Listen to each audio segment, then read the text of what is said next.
మీకు viral content కావాలి అంతేగా? కావాలి, అంతే. మన గురించి చెప్పమంటావు అందరికి? హే, అవును మొన్న రాఖీ కట్టాననే కదా ఆ చెప్పేయచ్చు. విషయమే. మీరేంటి ఇంత హైట్ ఉన్నారు? కొంచెం వెనక్కునండి. ఫస్ట్ ఆఫ్ ఆల్ అందరికీ నమస్కారం అండి, స్టేజ్ కింద ఉన్న పెద్దలకి అందరికీ. నాకు ఈవెంట్కి ఏం సంబంధం లేదండి. యాక్చువల్గా గోపికి ఫోన్ చేసి మన ఈవెంట్ ఉందంటే, నేను ఎందుకు సార్ సినిమాలో చేయలేదు కదంటే, ఇది మంది, నీ బ్యానరు, నువ్వు మెయిన్ దీనికి రావాలి అన్నాడు. చాలా హ్యాపీ అనిపించింది. చిన్న భయం కూడా ఉంది సార్, లాస్ట్ బిల్లు ఆపిస్తాడేమన్నా కానీ. ఇక ఈవెంట్ అంతా బిల్లు మనతో షేర్ చేసుకుంటే మాత్రం కష్టం సార్. అండ్ నెక్స్ట్ గోపి గారి గురించి చెప్పాలి.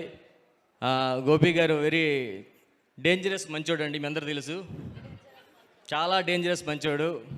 చూడడానికి ఫస్ట్ డేంజర్ అనిపిస్తాయి కానీ ట్రావెల్ అవుతున్న కొలిది చాలా మంచోడు అనిపిస్తాడు. అందుకే అలా మాట అన్న. సో మనం చిన్న కథ పట్టుకెళ్ళి, సార్ అన్న ఒక చిన్న కథ పట్టుకెళ్తే దాన్ని పెద్ద మనసు చేసుకొని పెద్ద హిట్ ఇచ్చే పెద్ద మనిషి అతను. సీరియస్గానే సినిమా అంటే మనిషిలో చాలా కసి ఉంటుంది. అంటే బయట విషయాలే కాదు, సినిమా అంటేనే. సినిమా అంటే కసి, పిచ్చెక్కిపోతాడు. ఇంకా నిద్ర ఏం పెట్టుకోవడం. ఇంకా సినిమా సినిమా సినిమా అలాంటి ప్యాషనెట్ ప్రొడ్యూసర్ చాలా తక్కువ మంది ఉంటారు. సో చిన్న సినిమా అంటే ముందుండి పెద్ద హిట్ ఇచ్చే మా గోపి గారు. సో అలాగే అప్పుడు హ్యాపీ డేస్, తర్వాత హుషారు, మళ్ళీ ఇదే అవ్వాలని మనస్ఫూర్తిగా కోరుకుంటున్నానండి. ఖచ్చితంగా అంత పెద్ద హిట్ అవ్వాలి. రోటీ, కపడా, రొమాన్స్ ఇవన్నీ జనాలందరికీ మెయిన్గా కావాల్సింది తెలుసు కాబట్టి ఈ మూడు కలిపి పెట్టారు. Thank you sir.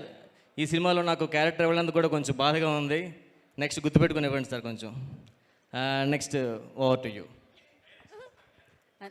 అనన్య మాట్లాడండి. Viral content